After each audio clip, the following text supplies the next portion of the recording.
On the evening of September 14th, 1847, in a modest boarding house on Boston's Beacon Hill, a woman who had spent 23 years as a slave did something that should have been impossible.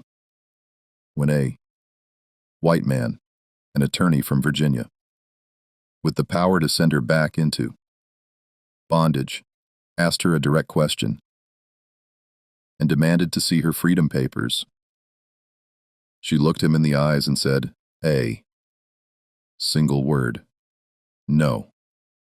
It was the first time in her life she had ever refused a white man's direct command.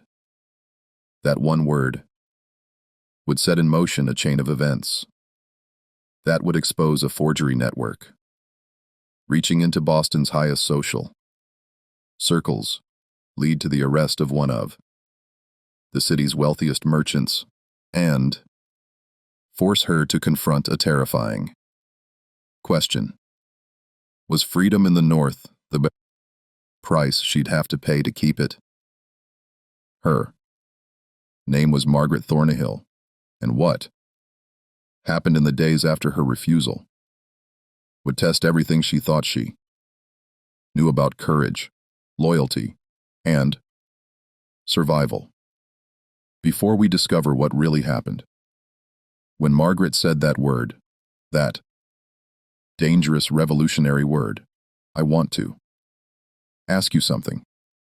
This channel exists to bring you the hidden stories of American history, the moments of resistance and courage that never made it into the textbooks. If you're listening right now, you're part of a community that refuses to let these stories disappear. Subscribe to the channel, hit that notification bell, and leave a comment telling me what state or city you're listening from. Now, let's go back to September 1847 and discover what gave Margaret Thornnehill the strength to say no.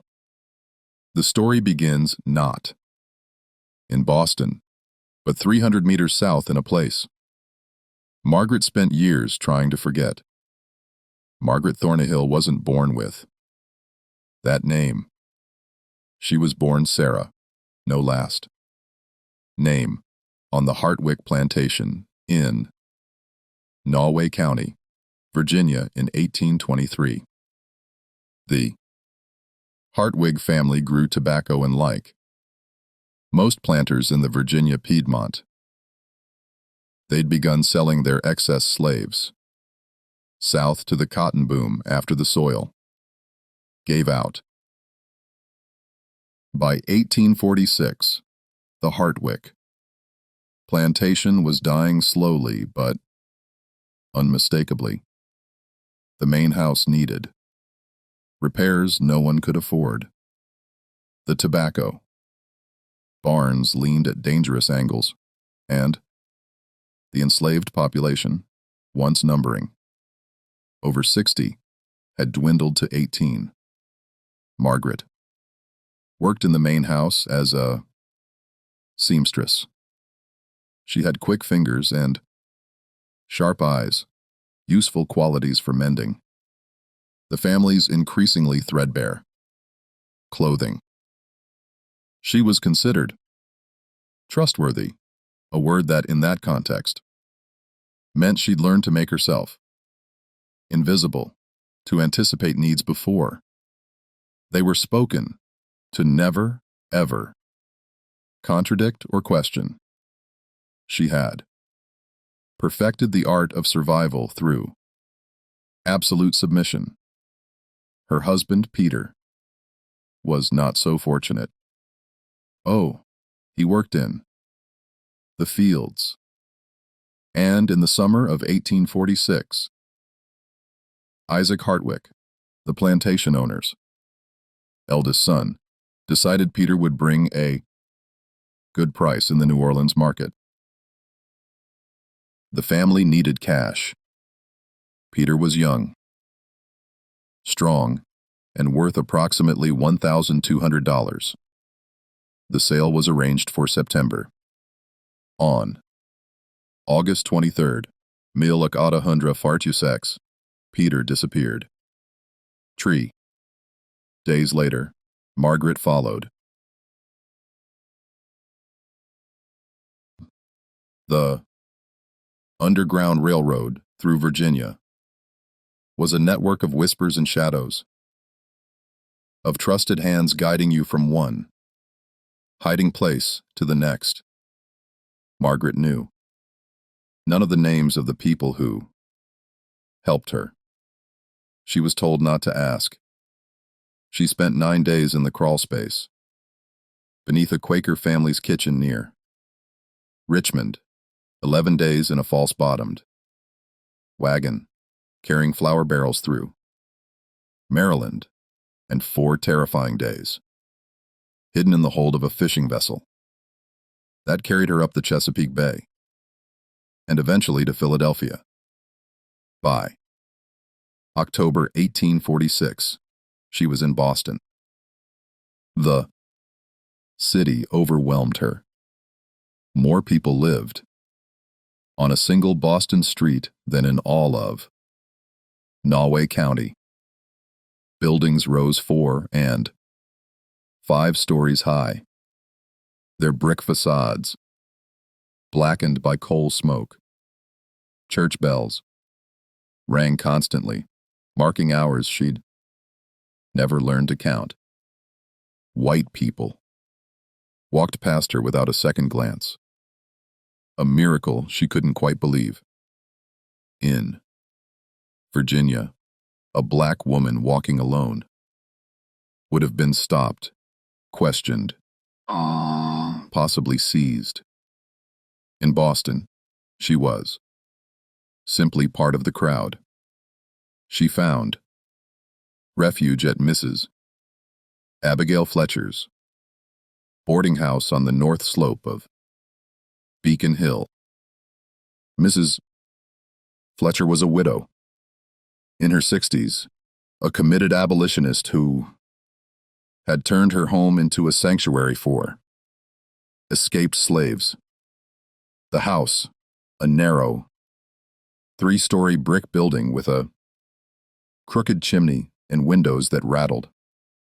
In the wind, sheltered 7 permanent residents and a rotating cast of recent arrivals. Margaret was given a small room in the attic, a mattress stuffed with straw and a trunk for her possessions. She owned nothing but the clothes she'd arrived in. Mrs. Fletcher found Margaret work as a seamstress. The boarding house operated a small tailoring business on the ground floor, taking in mending and alterations from the wealthier families on the hill. Margaret's fingers hadn't forgotten their skill. She could take in a waist, coat, hem, a dress, or repair torn upholstery with stitches so small they were nearly invisible. She worked 12 hours a day, sometimes 14. She was paid 8 cents an hour, a pittance, but more money than she'd ever held in her life. The other residents of the boarding house became her family. There was Solomon, a man in his 50s who'd escaped from Maryland and now worked at the docks. There was Ruth, barely 16, who'd fled South Carolina with scars on her back that she never spoke about. There was Daniel and his wife, Esther, who'd brought their 2 young children north and lived in constant terror that slave catchers would find them. And there was Reverend Joshua Hayes, a free black man, born in Massachusetts, who ran the African Methodist Episcopal Church on Cambridge Street and served as an unofficial guardian for the community. Margaret learned quickly that freedom was more complicated than she'd imagined. Yes, Massachusetts had abolished slavery decades ago. Yes, she could walk the streets without papers.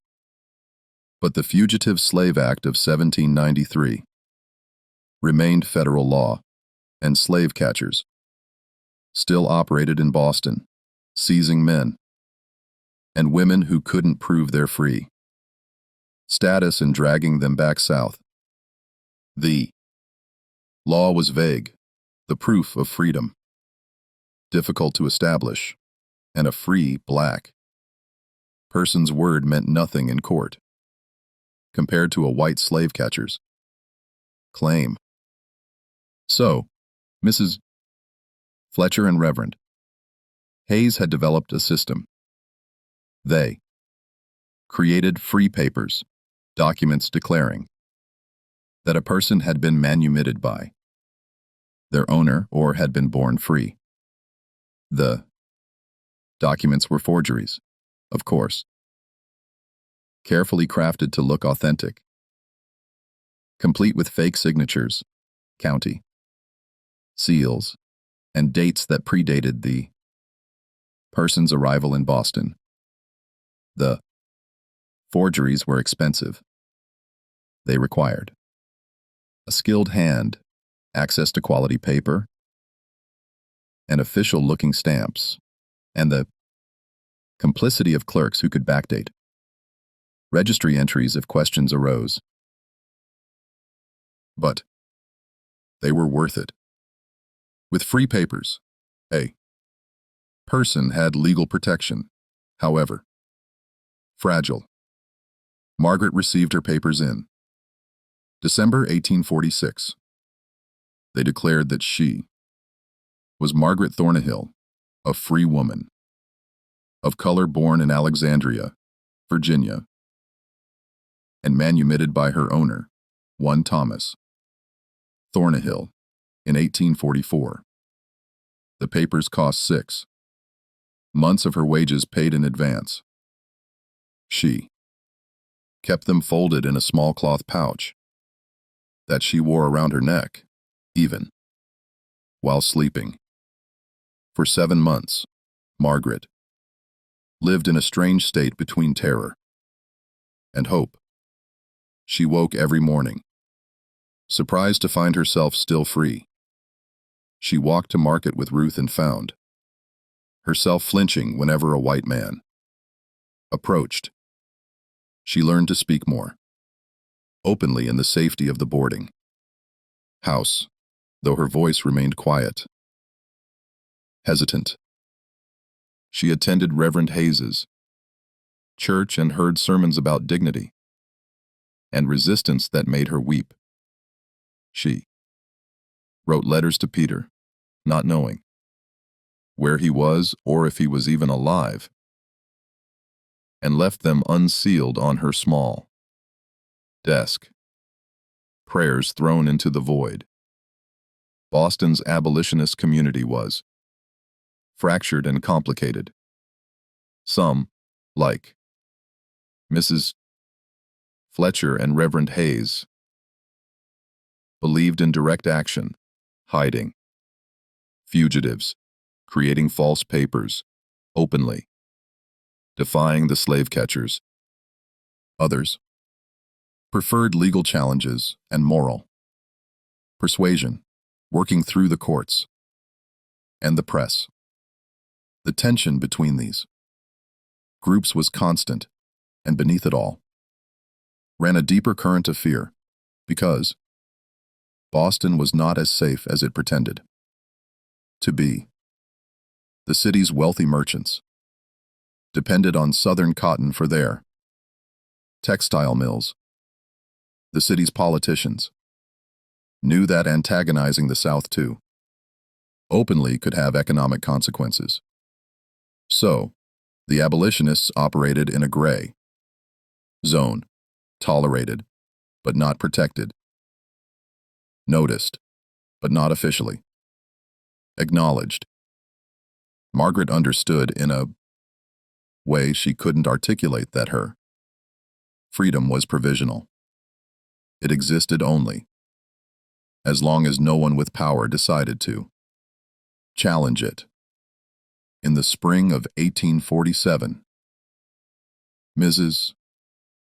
Fletcher began to grow nervous. She'd heard rumors, whispers from other safe houses, warnings from sympathetic clerks in the courthouse that someone was investigating the forgery network. A lawyer from Virginia had been making inquiries, visiting registries, comparing signatures. He was subtle but persistent. His name was Edward Crane. Mrs. Fletcher called a meeting in late May. Solomon, Ruth, Daniel, Esther, Margaret, and Reverend Hayes gathered in the boarding house parlor after dark. Curtains drawn. Mrs. Fletcher stood by the fireplace, her hands twisted. Together, her normally steady voice tight with worry. "There's a man," she said, "from Richmond. He's asking questions about free papers issued in the last 2 years. He's claiming that some of the manumission documents are forgeries, that the signatures don't match registry records. He's got connections.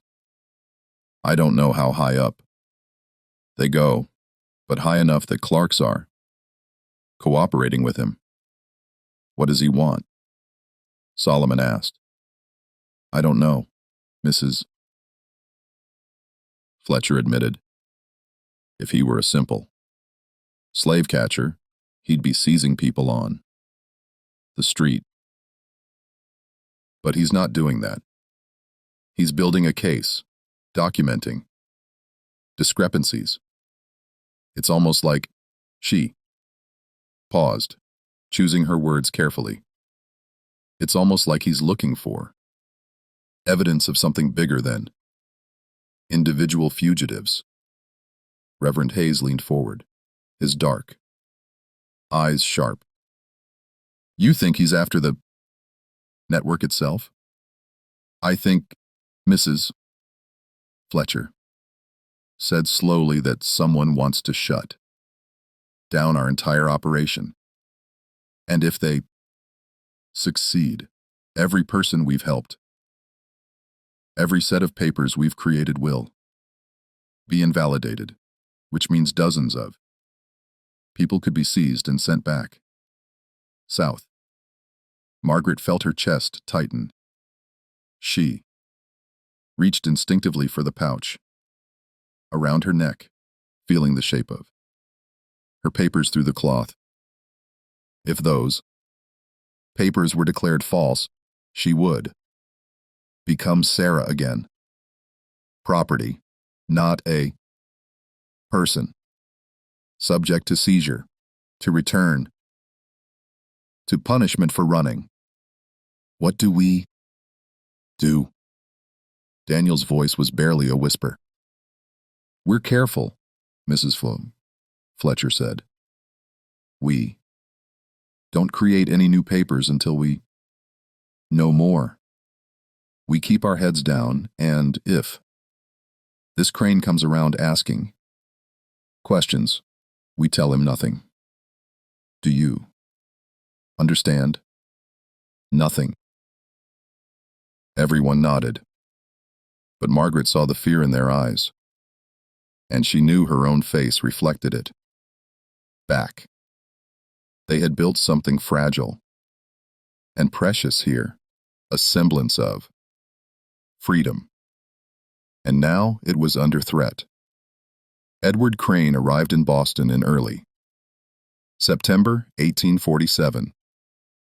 The afternoon of September 12th was unseasonably warm. the air heavy with moisture that promised rain but never delivered.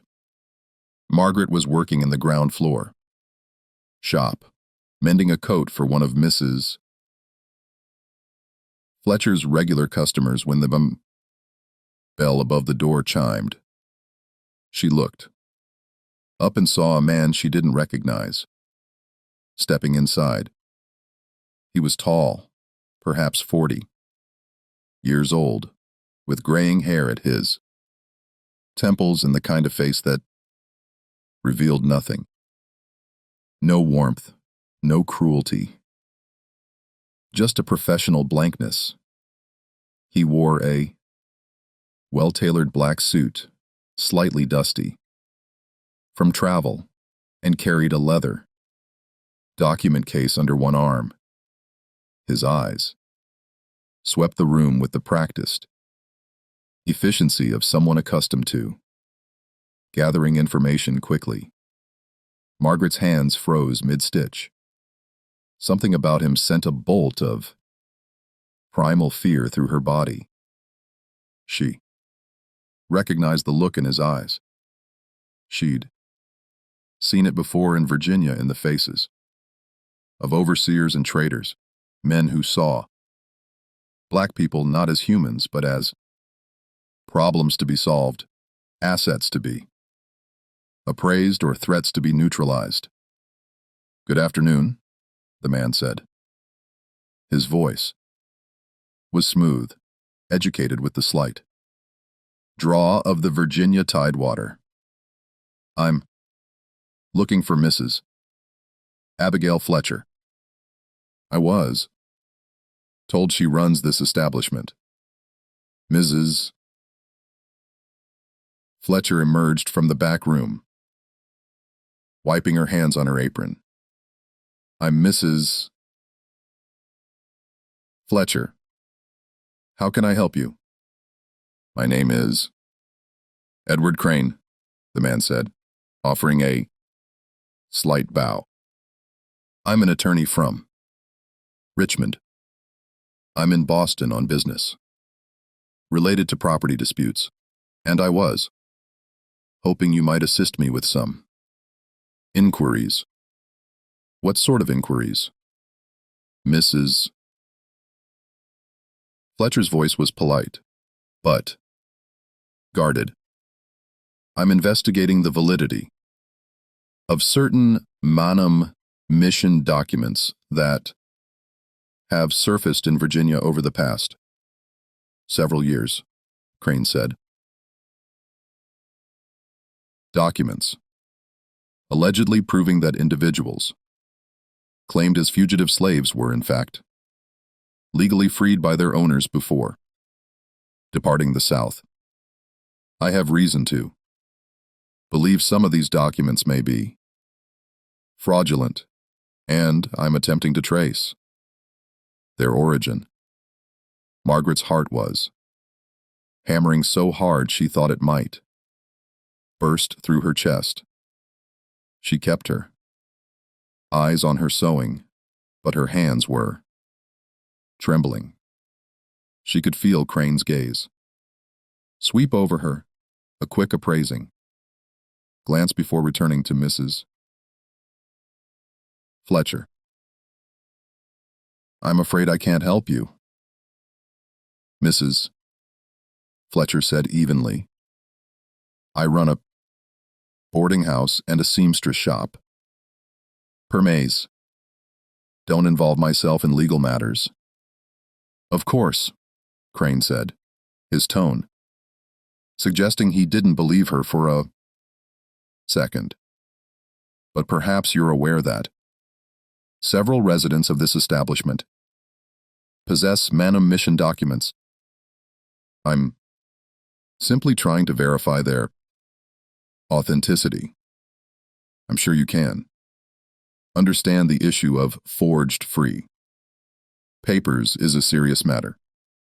It undermines the legal rights of property owners and creates chaos in the registry systems of multiple states. If you have specific legal complaints, Mrs. Fletcher said coldly. I suggest you take them up with the proper authorities. Now, if you'll excuse me, I have work to do. Crane smiled, a thin, humorless expression. I appreciate your time, Mrs. Fletcher. I'm staying at the Parker House Hotel should you think of anything that might be helpful. Good day. He turned to leave, then paused at the door and looked directly at Margaret. And you, Miss, what's your name? Margaret's throat closed. Every instinct screamed at her to answer immediately, to show deference, to obey without question. But Mrs. Fletcher stepped forward, positioning herself between Margaret and Crane. The young women in my employ are not obligated to answer questions from strangers, Mrs. Fletcher said firmly. Good day, Mr. Crane. Crane's eyes lingered on Margaret for another long moment. Then he nodded slightly and left. The moment the door closed, Margaret's hands began to shake so violently that she dropped her needle. Ruth, who'd been watching from the back room, rushed forward and put her hand on Margaret's shoulder. Mrs. Fletcher locked the door and pulled the curtains closed. He knows, Margaret whispered. He knows about the papers. He suspects. Mrs. Fletcher corrected. But suspicion isn't proof. Still, this is worse than I thought. He's not just investigating. He's hunting. That evening, Reverend Hayes came to the boarding house and met with Mrs. Fletcher in private. Margaret sat upstairs in her attic room, unable to focus on anything. She kept replaying the moment in her mind, Crane's eyes on her, his question hanging in the air. The way every cell in her body had wanted to submit, to answer, to appease. The fact that she hadn't spoke, that Mrs. Fletcher had intervened, felt both like a victory and a miracle she couldn't quite believe. Around 10:00, Mrs. Fletcher and Reverend Hayes called everyone into the parlor. The Reverend's face was grave. We've been asking questions about Edward Crane. Hayes said he's exactly what he claimed to be, an attorney from Richmond, specializing in property law, which in this case means laws pertaining to enslaved people. But here's what he didn't tell you. He's not working alone.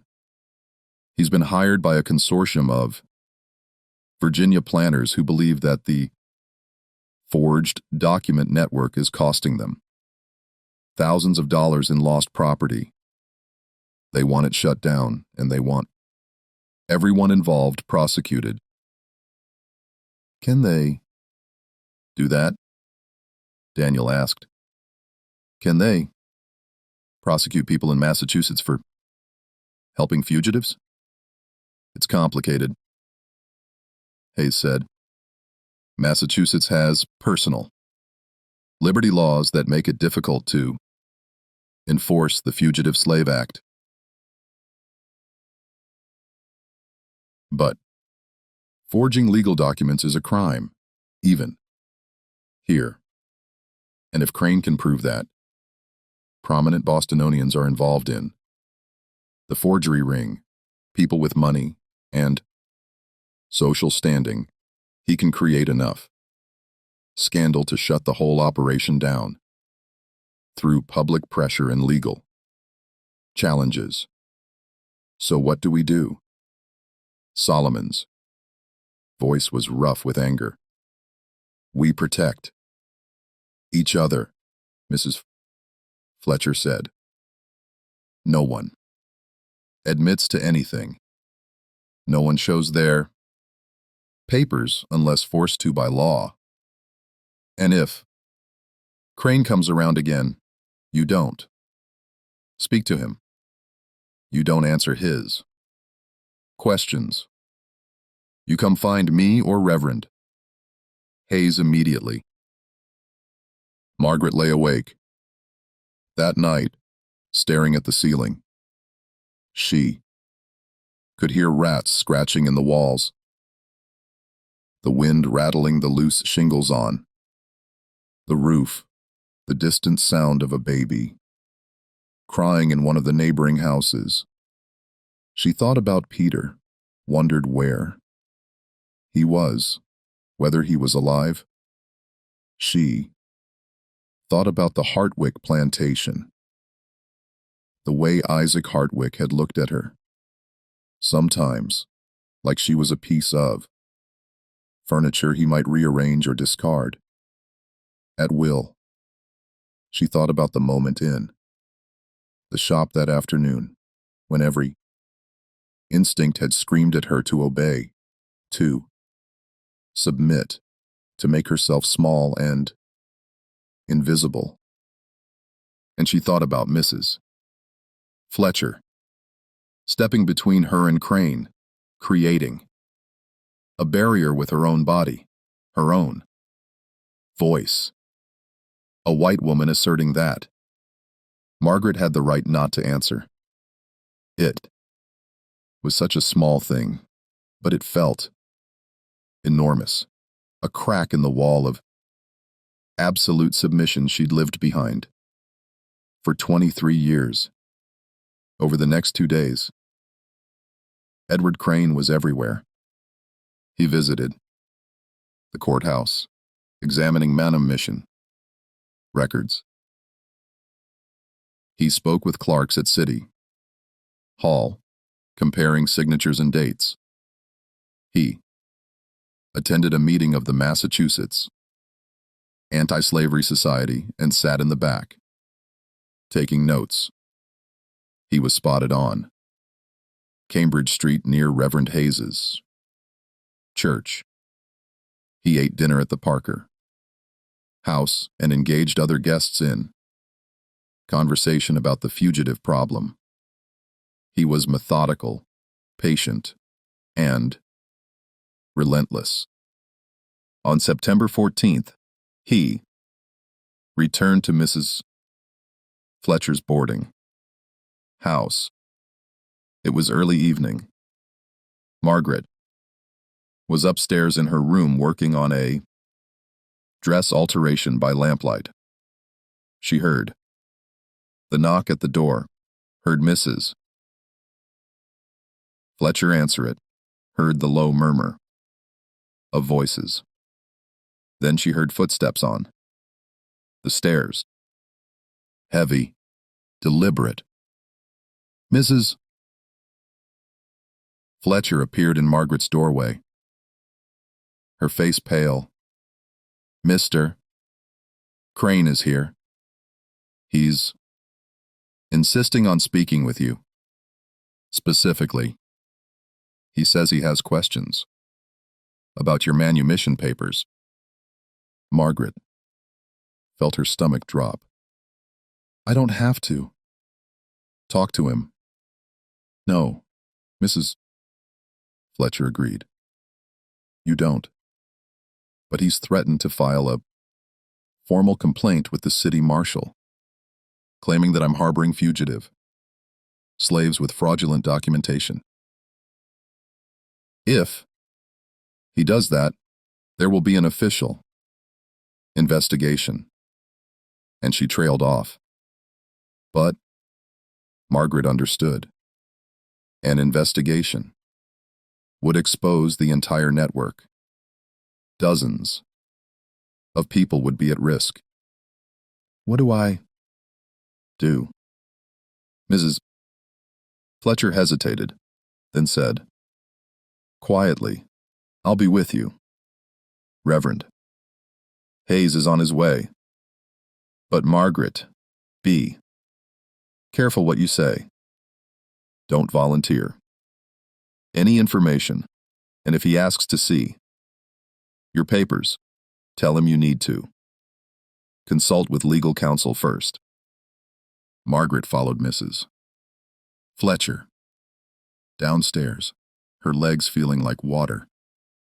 Edward Crane was standing in the parlor, silhouetted against the window. He turned as she entered, and his expression was unreadable. Miss Thornnehill, he said, his tone almost cordial. Thank you for speaking with me. I'll make this brief. I've been reviewing Manum mission records from Alexandria, Virginia, and I found some irregularities. Your papers claim you were freed by Thomas Thornnehill in 1844, but I can find no record of any Thomas Thornhill owning property in Alexandria during that period. In fact, I can find no record of anyone named Thomas Thornnehill in the county registry at all. Margaret said nothing. Her mouth was dry, her pulse racing. She could feel the weight of her papers against her chest, suddenly feeling less like protection and more like evidence of a crime. Now, Crane continued, it's possible there's a simple explanation. Record keeping in Virginia isn't perfect. Perhaps Mr.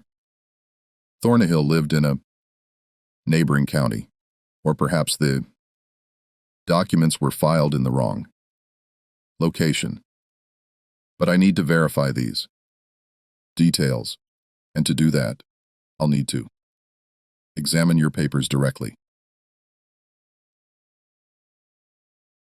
Would you be willing to provide them for inspection? Mrs. Fletcher stepped forward. Mr. Crane, as I've already told you, I'm not asking you, Mrs. Fletcher, Crane said, his voice hardening slightly. I'm asking Miss Thornnehill. It's a simple question. Will you provide your manumission papers for verification, or won't you? This was it. The moment crystallized with terrible clarity. If Margaret handed over her papers, Crane would prove they were forged. She would be declared a fugitive, subject to seizure, and returned to Virginia.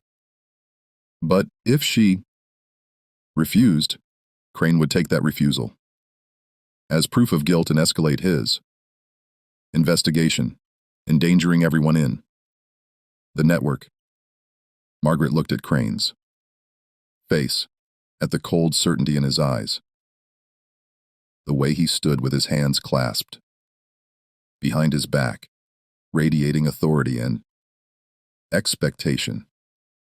Every fiber of her being, every lesson, learned over 23 years of survival, screamed at her to comply, to hand over the papers, to lower her eyes and submit. And then from somewhere deep inside, a different voice spoke. A voice that remembered Mrs. Fletcher stepping between her and danger. A voice that remembered Reverend Hayes's sermons About dignity. A voice that whispered, "You are not in Virginia anymore." Margaret raised her chin and met Edward. Crane's eyes directly, something she had never in her entire life done with a white man who held power over her. "No," she said. Her voice shook, but it was clear. "I will not." The room went utterly silent. Mrs. Fletcher's eyes widened. Crane's expression shifted, surprise flickering across his face, before settling into cold anger. "I beg your pardon." His voice was dangerously quiet. "I said no." Margaret's heart was pounding so hard she thought she might faint, but she kept her eyes locked on his. "I don't have to show you anything. This is Massachusetts. I'm a free woman, and you got no authority over me here." For a long, terrible moment, Crane simply stared at her. Margaret saw the calculation in his eyes. He was weighing his options, deciding how to respond to something he clearly hadn't anticipated. A black woman, a former slave, refusing a direct order from a white man. It was unprecedented. It was revolutionary. It was dangerous. Just when we thought we understood the risks, Margaret was taking, Edward Crane's next words revealed that this confrontation was about something far more dangerous than forged papers. If you're as gripped by this story as I am, hit that like button to help more people discover these hidden moments of resistance in American history. Subscribe and turn on notifications so you never miss another story like this one. Now, let's see what Crane revealed next. Because what Margaret didn't know was that her refusal had just made her the key to unraveling a conspiracy that reached far beyond Boston. Crane's expression shifted, and when he spoke again, his voice carried a new edge. Not anger, but something colder. Calculation. "Very well, Miss Thornnehill," he said slowly. "You've made your position clear. But let me make mine equally clear. I am not simply investigating forged papers.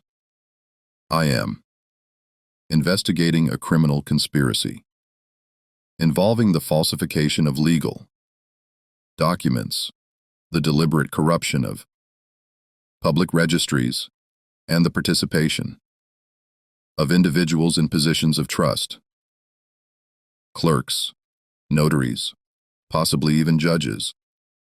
This network has been operating for years, and it has defrauded legitimate property owners of tens of thousands of dollars."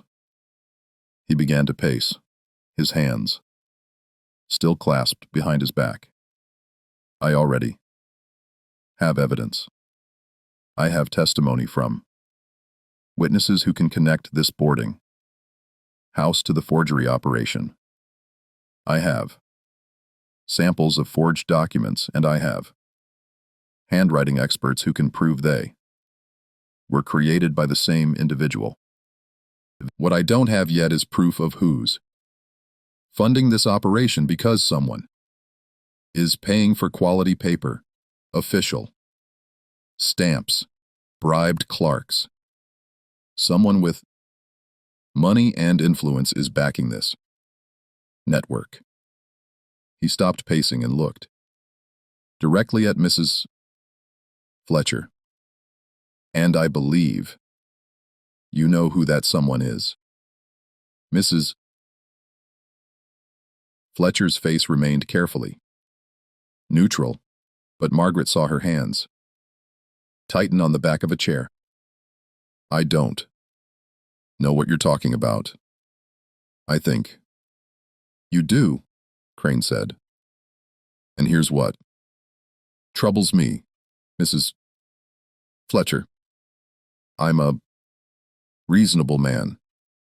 I understand that there are differing views on the institution of slavery, and I'm not interested in dragging every fugitive back south. That would be impractical and, frankly, unprofitable. What I am interested in is the conspiracy. Because if I can prove that wealthy, prominent Bostonians are involved in criminal activity, that's a scandal. That's a story the newspapers will devour. That's leverage. Leverage. For what? Reverend Hayes had arrived, silently, and now stood in the doorway, his tall frame blocking the entrance. Crane turned to face him, unsurprised. Reverend Hayes, I was wondering when you join us. To answer your question, leverage for negotiation. The Virginia planters who hired me don't actually want a public trial. Trials are expensive, unpredictable, and they attract attention from radical abolitionists who make everyone's lives more difficult.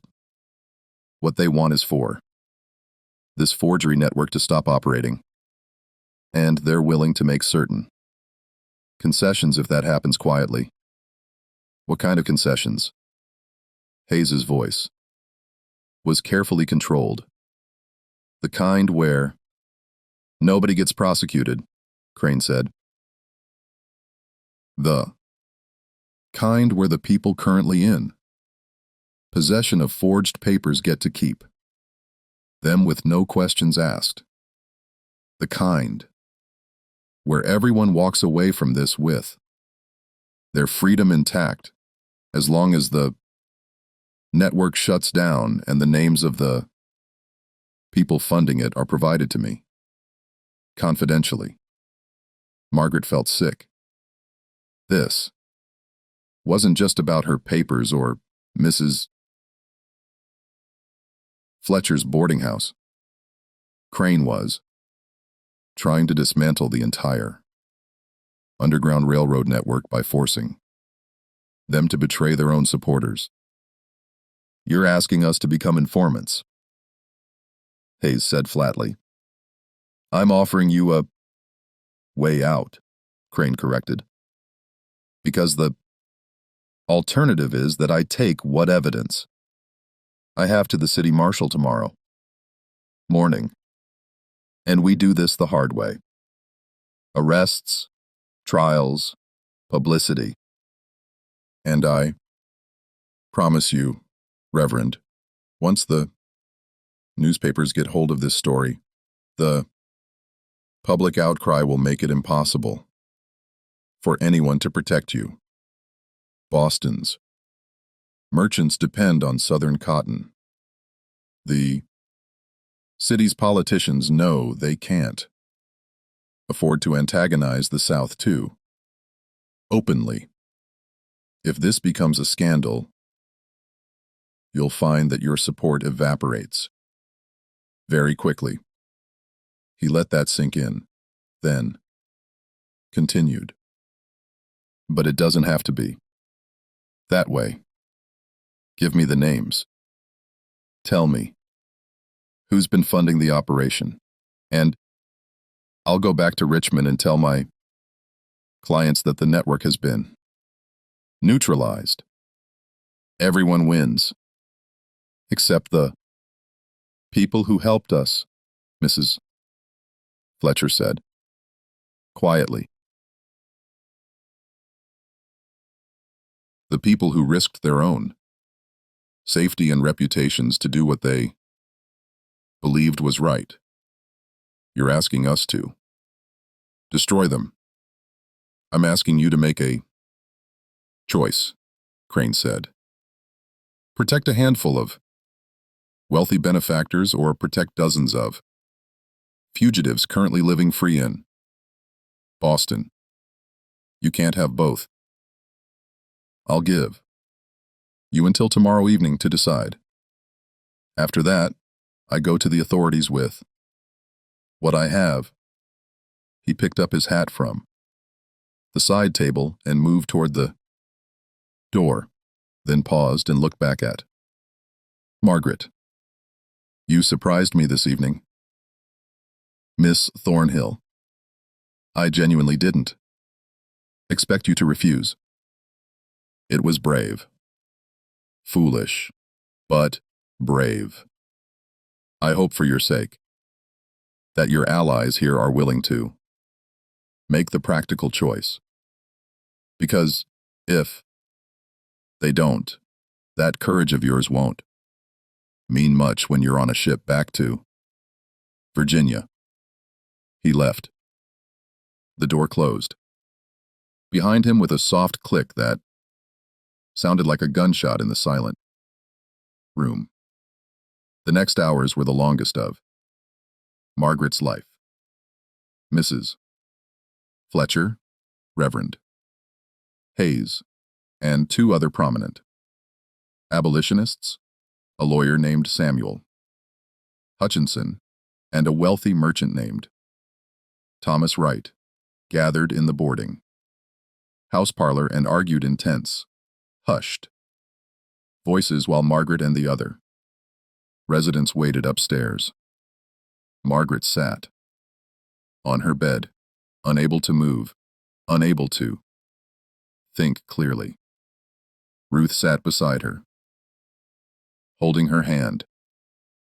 From downstairs, they could hear the rise and fall of voices.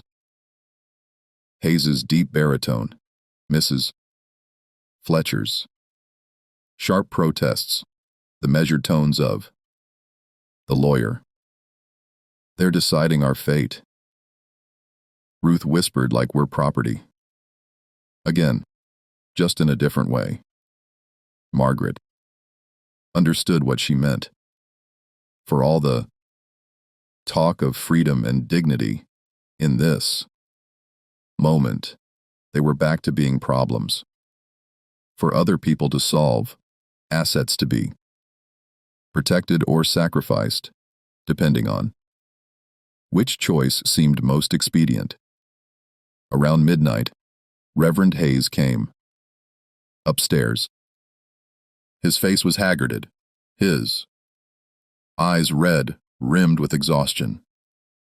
He sat down heavily on the chair by Margaret's small desk. We've made a decision, he said quietly. We're not giving Crane the names he wants. We can't betray the people who've helped us.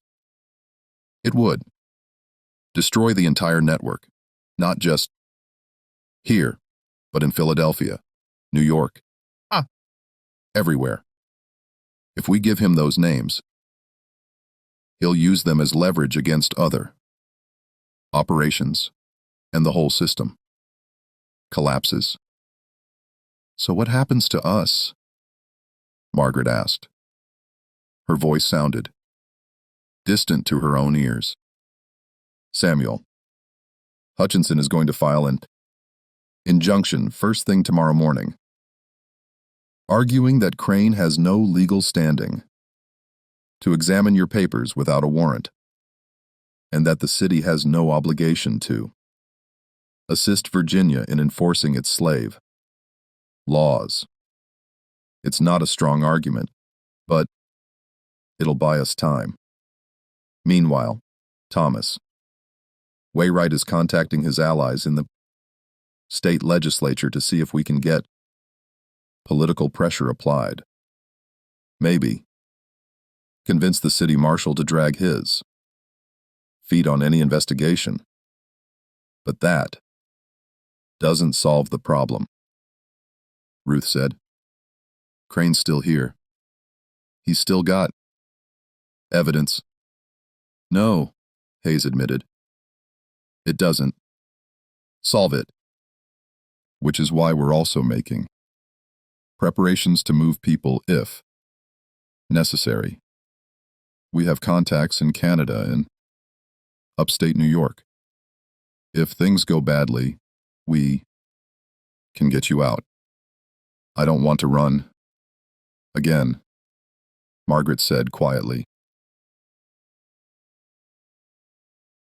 The words surprised her. She hadn't realized she was going to say them until they were out. I just got here. I just started to feel like maybe I could have a life.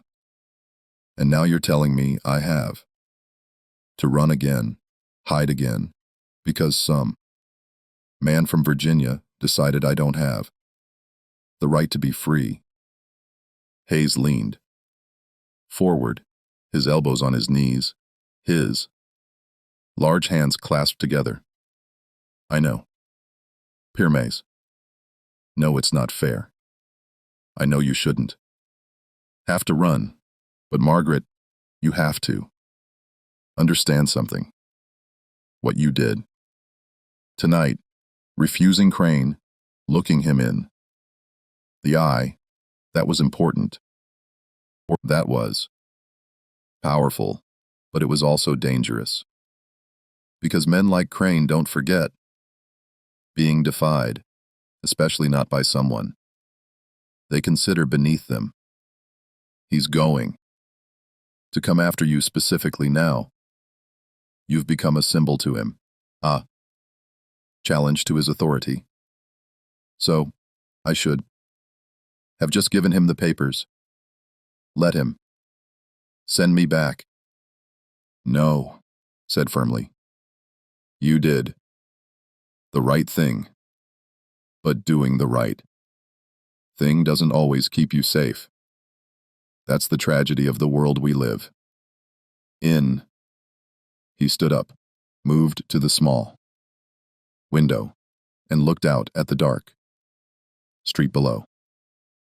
There's something else you need to know. Thomas Wainwright told us something tonight that changes the situation.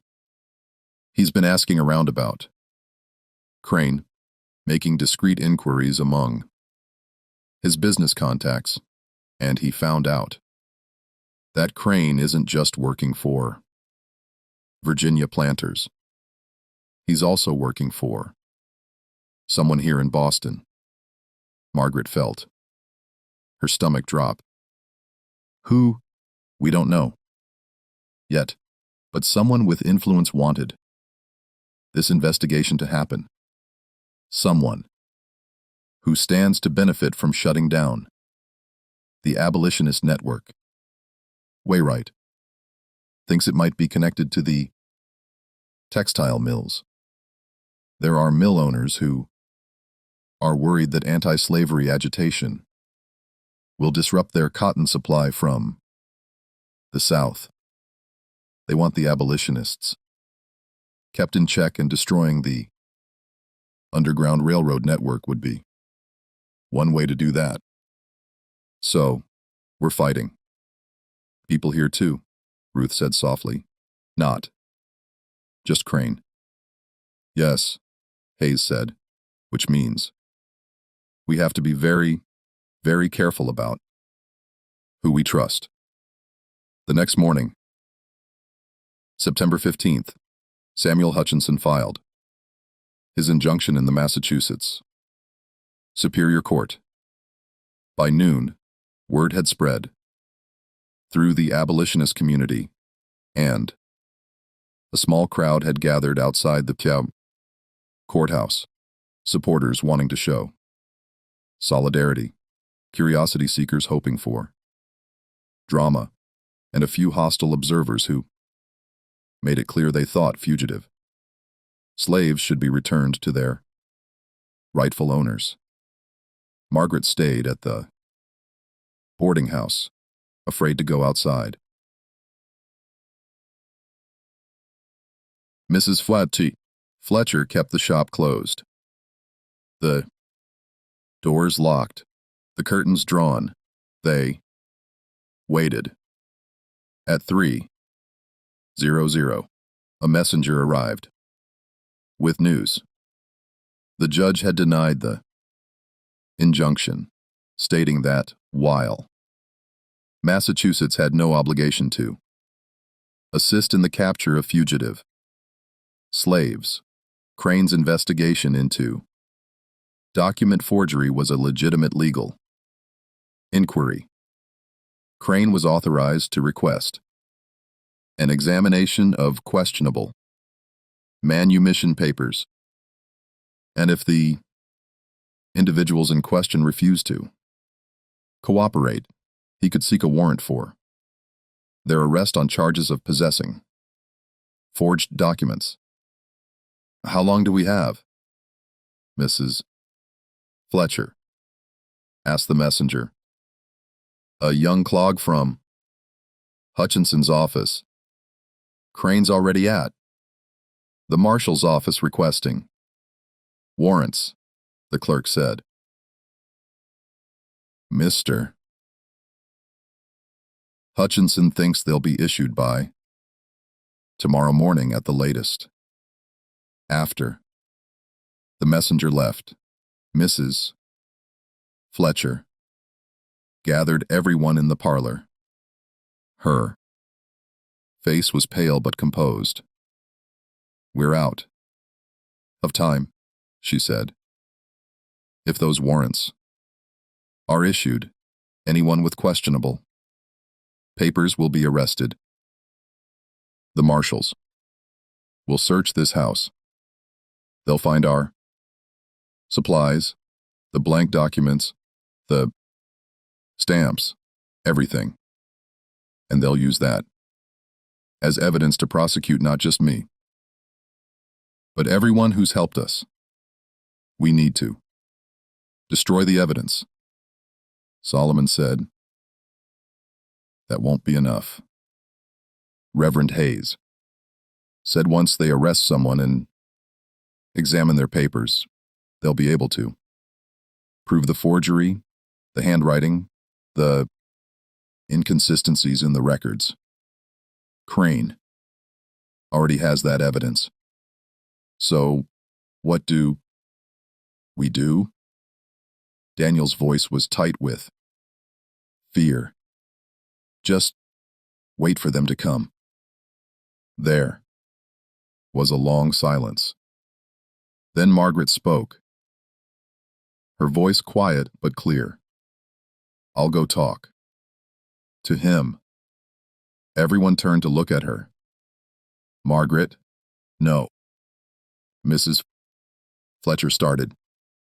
He wants the names, right? Margaret said he wants to know who's funding the network. Well, I'll tell him I'll give him the names if he drops the investigation and leaves everyone else alone. You don't know the names, Hayes pointed out. He doesn't know that, Margaret said. And even if he suspects I'm lying, it'll buy time. Maybe enough time for Mr. Hutchinson to figure something out, or for Mr. Wainwright's political contacts to come through. And when Crane realizes you don't actually have information, Mrs. Fletcher said. What happens then? Margaret met her eyes. Then I guess we'll be in the same place. We are now. But at least I'll have tried. Ruth grabbed Margaret's hand. Don't do this. You said yourself you didn't want to make yourself small anymore. This is just another way of submitting, offering yourself up to protect the rest of us. It's not the same, Margaret said, though she wasn't entirely sure if that was true. When I refused to show him my papers, that was about not letting him take my dignity. This is about choosing what to do with the little bit of power I have. That's not submission. That's strategy. Hayes studied her for a long moment. You're serious about this? Yes. He exchanged glances with Mrs. Fletcher, who looked torn. Finally, he nodded slowly. All right, but we do this carefully. I'll go with you. We'll meet Crane in a public place, the hotel dining room somewhere, with witnesses. And you don't actually give him any information. You just negotiate. By time. That evening, Margaret and Reverend Hayes walked to the Parker House Hotel. The sky was overcast, threatening rain. Beacon Hills. Gas lamps flickered in the growing darkness, casting long shadows across the cobblestone streets. Margaret wore her best dress, a simple gray cotton gown that Mrs. Fletcher had helped her alter months ago. Her papers were still in the pouch around her neck, a weight she'd grown so accustomed to, she barely noticed it anymore. The Parker House was one of Boston's finest hotels, a massive building with marble floors and crystal chandeliers. Margaret had never been inside such a place. The doorman gave her and Hayes a suspicious look, but didn't stop them from entering. Hayes asked for Mr. Crane at the front desk, and a bellboy was dispatched to his room. They waited in the lobby. Margaret's hands were shaking, so she clasped them together tightly. Hayes stood beside her, a reassuring presence. Whatever happens, Hayes said quietly, remember that you don't have to be afraid of him. I know that's easy for me to say. I was born free. I've never lived what you lived. But I want you to remember something. You already did the hardest thing. You already said no to him once. Everything after that is just details. Before Margaret could respond, Edward Crane appeared at the top of the grand staircase. He descended slowly, his face unreadable. When he reached them, he gave a slight nod. Miss Thornnehill, Reverend Hayes, this is unexpected. Shall we speak somewhere more private? The dining room will do, Hayes said firmly. Somewhere public. Crane smiled slightly. Of course, Pirmais. Understand. Please, this way. He led them to the hotel's dining room, a large space with white tablecloths and waiters in formal attire. At this hour, it was only half full. Crane selected a table near the back, away from other diners, but still visible to the room. They sat down. A waiter appeared and Crane ordered coffee. Margaret and Hayes. Declined. So Crane said once the waiter had left to, "What do I owe the pleasure?"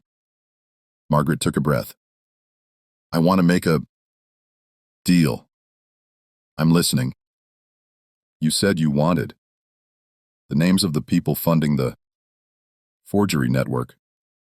I can give them to you." Crane's expression didn't change, but Margaret saw interest flicker in his eyes. "Can you now?" "But I got conditions." Margaret continued. "You drop the investigation. You don't request any warrants. You don't seize anybody's papers. And you leave Boston." "That's quite a list of conditions," Crane said. "What makes you think you're in a position to negotiate?" "Because if you arrest me and try to prove my papers are forged, it'll take time. You'll have to go through the courts, and Mr. Hutchinson will fight you every step. Could take weeks, maybe months. And in that time, the people you're really after, the ones with money and influence, they'll cover their tracks. They'll destroy evidence. You'll get nothing. But if you give me the names now," Crane said slowly, "I can act quickly before they have time to prepare." "Is that your argument?" "Yes." Crane leaned back in his chair, studying her. The waiter returned with his coffee, and he took a sip, considering. "It's a clever offer, but I have a few questions. First, how do I know you actually have the information you're claiming? You're a seamstress who's been in Boston less than a year. Why would anyone trust you with the kind of sensitive information I'm looking for?" "People talk around me," Margaret said, improvising. "They think because I'm quiet, I'm not paying attention. But I hear things, names, places, who meets, with who. I see. In second question, why should I trust that you'll actually give me real information once I agree to drop the investigation? What's to stop you from giving me false names? You can verify the names before you leave town," Margaret said. "Check their connections, their finances. If I'm lying, you'll know quick enough and you can go back on the deal." Crane nodded slowly. "Logical. But here's my problem, Miss Thornhill. Even if I believe you have information, I'm not sure I want to make this deal. You see, my clients in Virginia want this network destroyed. Yes. But they also want an example made. They want people to understand that there are consequences for helping fugitive slaves, for forging legal documents, for undermining the institution of slavery. And you've become rather symbolic in that regard. The fugitive who refused to cooperate. The one who dared to defy a white man's direct question. My clients would be very interested in seeing you return to Virginia to face the consequences of your flight." Margaret felt ice in her veins. She'd walked into this meeting hoping to negotiate, but now she realized Crane had already decided her fate. This wasn't a negotiation. It was a game he was playing with her, watching her squirm. Reverend Hayes leaned forward, his voice hard. You lay one hand on her, Crane, and I'll make sure every newspaper in Boston knows about it. The abolitionist press will eat this story alive. You'll have riots outside your hotel. Will I? Crane said mildly. Or will I have the support of Boston's merchants and politicians who are tired of radical abolitionists disrupting commerce and trade? Don't overestimate your support. Reverend, Massachusetts may have abolished slavery, but that doesn't mean its citizens are willing to sacrifice their livelihoods to protect fugitives. He took another sip of coffee. But I'm not unreasonable. I'll make you a counteroffer, Miss Thornhill. You give me the names right now, tonight, and I'll agree not to seek your arrest. Specifically, I'll focus my investigation on the forgers and funders, not the fugitives. You get to stay free. Your friends in the boarding house get to stay free. Everyone wins, except the people who've been profiting from this criminal conspiracy. Margaret's mind raced. She didn't have any names to give him. But if she admitted that now, he'd know she'd been bluffing and he'd move forward with the warrants immediately. She needed more time, but she couldn't think of a way to stall that wouldn't sound like exactly what it was. Desperation. Into the silence, a new voice spoke. The name you're looking for is mine. Margaret turned in shock. Thomas. Wainwright was standing beside their table. The wealthy merchant was in his 50s with gray hair and the confident bearing of someone accustomed to power. He wore an expensive suit and carried himself with quiet authority. Crane looked up surprised. Mr. Wainwright, I've heard of you, of course. To what do I owe? I'm the one funding the forgery network, Wainwright said calmly. He pulled out a chair and sat down without waiting for an invitation. I've been providing the money for supplies, bribing clerks, paying for legal counsel. When needed, if you want to prosecute someone, prosecute me. Leave Miss Thornhill and the others alone. Crane's eyes narrowed. That's very noble of you, Mr. Wainwright, but I'm not sure I believe you. Why would a respected merchant involve himself in such activities? Because I have a conscience, Wainwright said, and because I can afford to. You're right. That many of Boston's merchants depend on Southern cotton, but not all of us. Pirmays made my fortune in shipping to Europe and Asia. I don't need the South. Business, which means I have the freedom to act according to my principles.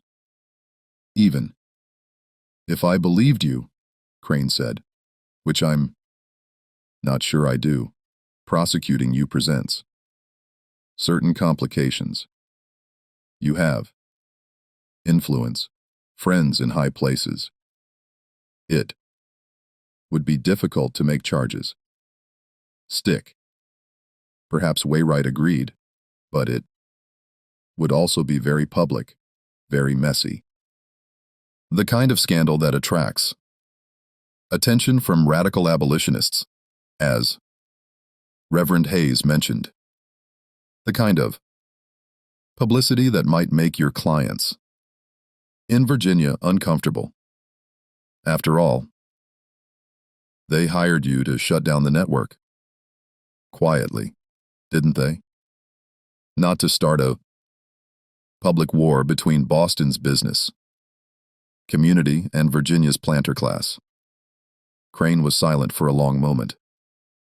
Margaret could see the calculation in his eyes, weighing risks, considering angles, trying to decide if Wainwright was bluffing or sincere. Finally, Crane said, "What are you proposing?" "I'm proposing that you've succeeded in your mission." Wainwright said, "The network is compromised. We'll shut down the forgery operation. No more false papers. No more bribed clerks. In exchange, you leave town and report to your clients that you've neutralized the threat. No arrests, no trials, no publicity. Everyone walks away quietly. And the fugitives who are already here, the ones with forged papers, they keep them. You've made your point. The network is closed, but the people who are already free remain free. That's the deal." Crane drummed his fingers on the table, thinking. Finally, he said, "Pir mais. Need proof that you're actually involved in this network. I'm not accepting your word alone." Wainwright reached into his coat pocket and pulled out a folded document. He laid it on the table. "This is a receipt for payment to a printer in Philadelphia for specialty paper and official looking stamps. It's dated 6 months ago and it's signed by me. There are also records of payments I've made to certain clerks in the county registry office. I can provide those if necessary. You'll find that the amounts and dates correspond with the issuance of questionable manumission documents." Crane picked up the receipt, examined it, then folded it and slipped it into his own pocket. "Very well. I'll accept your offer with one condition. I want a written statement from you admitting your involvement, not for public release, but as insurance. If I discover that the network continues operating after I leave Boston, I'll use that statement to prosecute you." "Agreed." Wainwright hesitated, then nodded. "Agreed. Good. I'll have my attorney draft the statement. You'll sign it tomorrow morning, and I'll be on a train back to Richmond by tomorrow afternoon." He stood up, leaving money on the table for the coffee he'd barely touched. He looked at Margaret, and for just a moment, something like grudging respect flickered across his face. "You have interesting friends, Miss Thornnehill. More loyal than I expected. Treasure that loyalty. It's a rare thing in this world." Then he left. After Crane's departure, The three of them sat in silence for several minutes. Margaret felt like she couldn't breathe properly, like the corset sheet she wasn't even wearing had suddenly tightened around her ribs. Finally, she found her voice. Why did you do that? Why would you give him that statement? Because someone had to, Wainwright said simply. And I'm in a position to take the risk. I have money, lawyers, political connections. If Crane tried to use that statement against me, I can fight back. You couldn't. Mrs. Fletcher couldn't. So, I did what needed to be done. But you're destroying the network, Reverend Hayes said quietly. Without the ability to create new papers, we can't help anyone else who comes north. I know, Wayne said.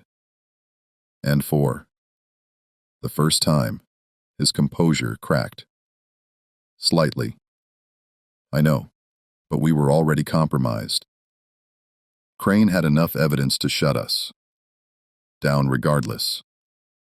At least this way we protect the people who are already here. And perhaps in time we can rebuild more. Carefully with better security. Margaret looked down at her hands. She should have felt relieved. She was safe, at least for now. Crane was leaving. But instead, she felt hollow. Because Wainwright was right. They'd save themselves by sacrificing the future. Every person who might have fled north. In the coming months, every family that might have needed those forged papers. They were out of luck now. It's not fair, she said quietly. No, Wayne. Agreed. It's not. But fair is a luxury we don't always get to have. They left the hotel together. Outside, the threatened rain had finally begun. A light drizzle that made the cobblestone slick and reflective. Margaret walked between Hayes and Wainwright, their footsteps echoing in the empty streets. When they reached the boarding house, Mrs. Fletcher was waiting anxiously. They told her everything. She listened. In silence, her face pale. And when they finished, she sat down heavily in her chair. I knew this day would come. Eventually, she said. I just hoped it would be later, that we'd have more time. We'll figure something out, Hayes said. This isn't the end. But Margaret heard the uncertainty in his voice, and she knew that maybe it was the end, at least of this version of the network. They'd won a battle, but the war was far from over. That night, Margaret lay awake again, listening to the rain drum against the roof. She thought about Crane's face when he'd asked her to give him her papers, and how she'd said no. She thought about the terror and exhilaration of that moment. The feeling of stepping off a cliff, without knowing if she'd fall or fly. She thought about Peter somewhere in the south and wondered if he was still alive. She thought about all the other people still enslaved, still waiting for a chance to run north, still hoping that someone would help them. And she thought, about the look in Crane's eyes when he'd said, "You have interesting friends, Miss Thornhill. Treasure that loyalty." She had defied him. She had looked him in the eye and refused. And even though Wainwright had been the one to ultimately negotiate their safety, Margaret knew that her refusal had mattered. It had changed something, not just in her, but in the way the world had unfolded around her. She didn't know if that was enough, but it was something. The next morning, September 16th, Thomas Wainwright went to the Parker House Hotel to sign the statement Crane's attorney had prepared. Reverend Hayes accompanied him along with Samuel Hutchinson. Margaret stayed at the boarding house, unable to eat, unable to sit still. Mrs. Fletcher tried to keep her occupied with sewing work, but Margaret's hands shook too much to make straight stitches. Around noon, Hayes returned alone. His face was grim. "Where's Mr. Wainwright?" Mrs. Fletcher asked immediately. "He's been arrested," Hayes said. "Crane double-crossed us." The room went silent except for the ticking of the clock on the mantel. "What happened?" Margaret whispered. Hayes sank into a chair, suddenly looking far older than his years. Wainwright signed the statement as agreed, but when he did, 2 city marshals who'd been waiting in the next room came out and placed him under arrest. Crane had obtained a warrant charging him with conspiracy to forge legal documents, bribery of public officials, and aiding fugitive slaves. The statement he signed was used as a confession. "But Crane," said Mrs. Fletcher started. "Crane lied," Hayes said bitterly.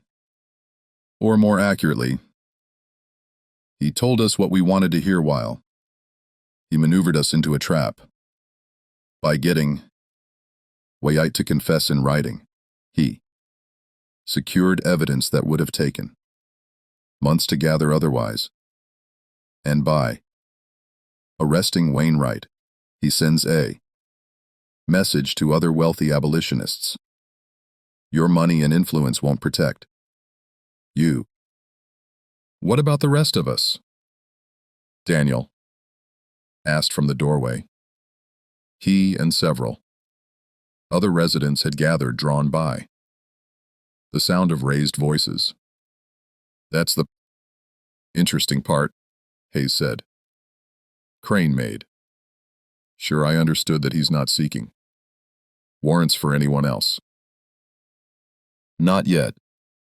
He got what he wanted, a prominent conviction to use as leverage against the abolitionist community, but he also made it clear that if anyone tries to help Wayne, if anyone continues operating the network, he'll come back and finish the job. So, he's using Thomas as a hostage. Mrs. Fletcher said, "Do nothing and Thomas goes to prison. Try to help him or rebuild the network. And Crane arrests everyone." Exactly. Margaret felt sick. This was her fault. If she hadn't gone to Crane, if she hadn't offered to make a deal, Wainwright wouldn't have felt compelled to intervene. She'd tried to protect everyone, and instead, she'd given Crane exactly the opening he needed. This is because of me, she said quietly.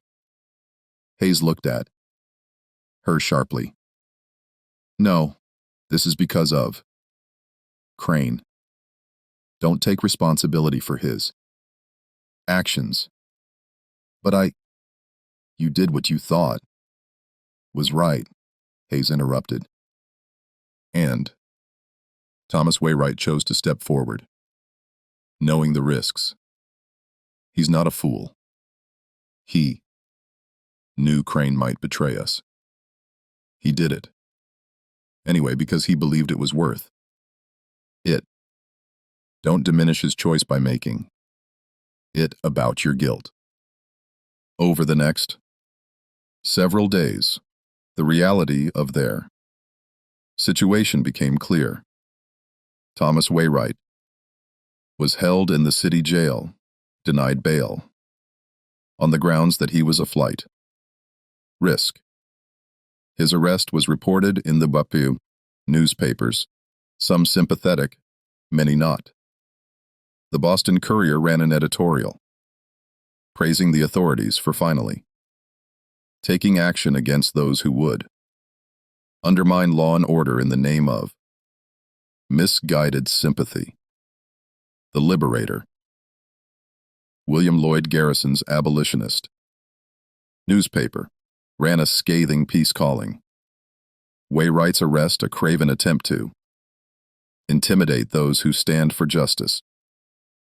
Samuel Hutchinson filed motions challenging the arrest, arguing that Wainwright had been entrapped. But the legal process moved slowly, and in the meantime, Wainwright remained in jail. Edward Crane left Boston on September 18th exactly as he'd promised. But before he left, he made sure to visit the boarding house one more time. Margaret answered the door.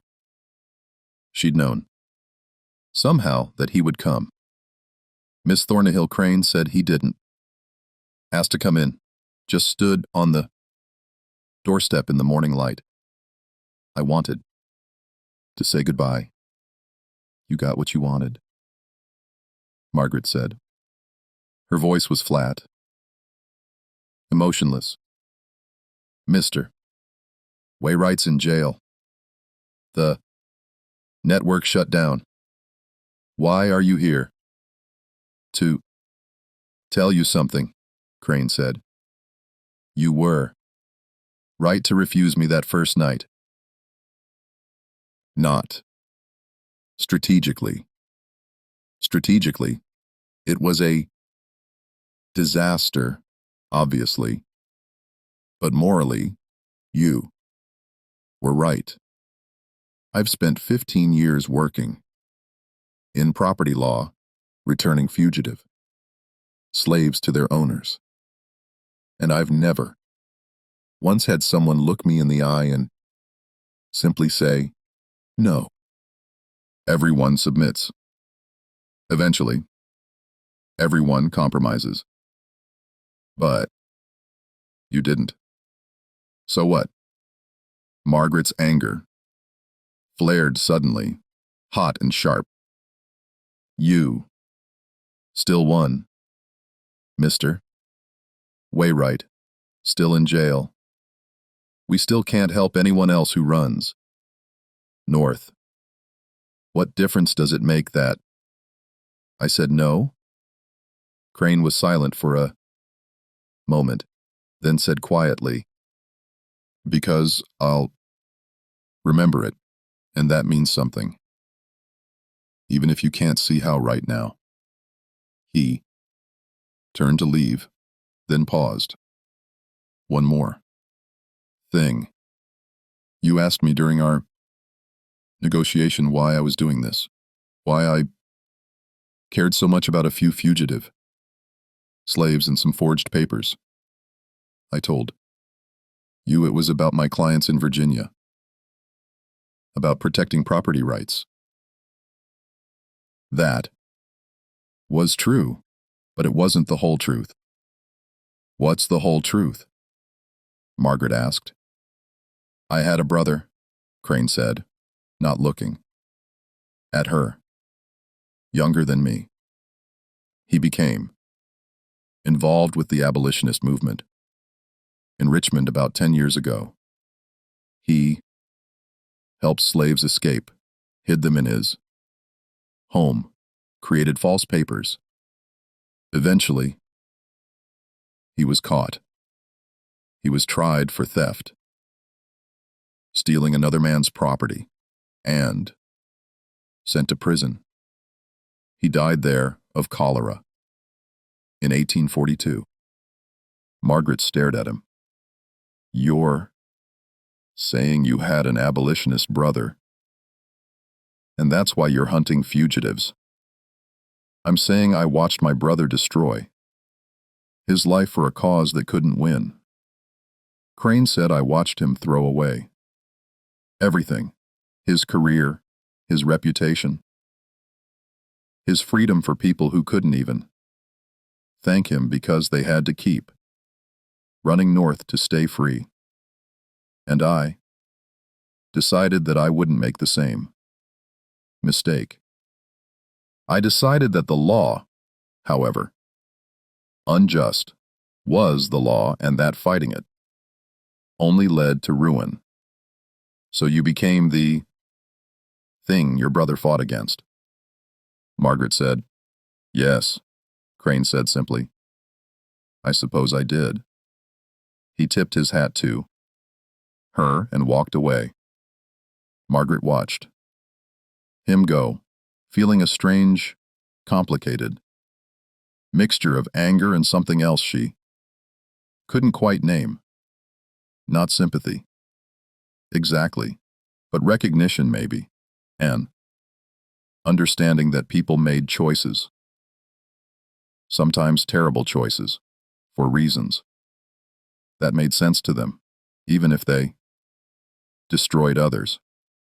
She closed the door and leaned against it, tears streaming down her face.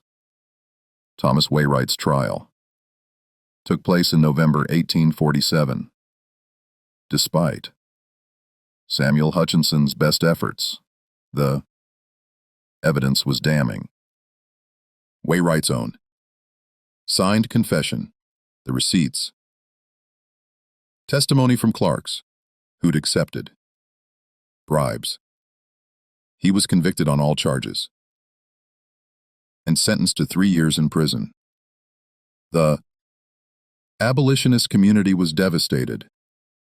Some called for protests, for civil disobedience, for a campaign to free Waywright by any means necessary. But Reverend Hayes counseled caution. Waywright told me something before the trial. He said to the gathered community, he said, don't turn my conviction into a martyrdom. Don't let them use me as an excuse to crack down harder. Keep your heads down, survive, and rebuild when it's safe. So they did. The boarding house continued to operate, though Mrs. Fletcher no longer took in new fugitives, the ones already there. Margaret, Solomon, Ruth, Daniel, Esther, and a handful of others stayed and tried to build lives as normal as possible. Margaret continued working as a seamstress. She saved money. She wrote letters to Peter that she never sent because she didn't know where to send them. In the spring of 1848, Margaret did something she hadn't done since. Arriving in Boston, she went to the public library, a grand building she'd passed many times but never entered, and asked the librarian to help her find the Registry of Deaths for Virginia. She wanted to know if Peter's name appeared anywhere. The librarian, a kind older woman, helped her search through volumes of records. They found nothing. No record of Peter's death, which meant either he was still alive or his death had gone unrecorded, not uncommon for enslaved people. Margaret chose to believe he was alive. She had too. In July 1848, Margaret met a man named James Calloway, a free black carpenter, who'd been born in Maine and had come to Boston looking for work. He was quiet, steady, kind. They married in October 1848 in Reverend Hayes's church with Mrs. Fletcher and Ruth standing witness. Margaret tried to build a life.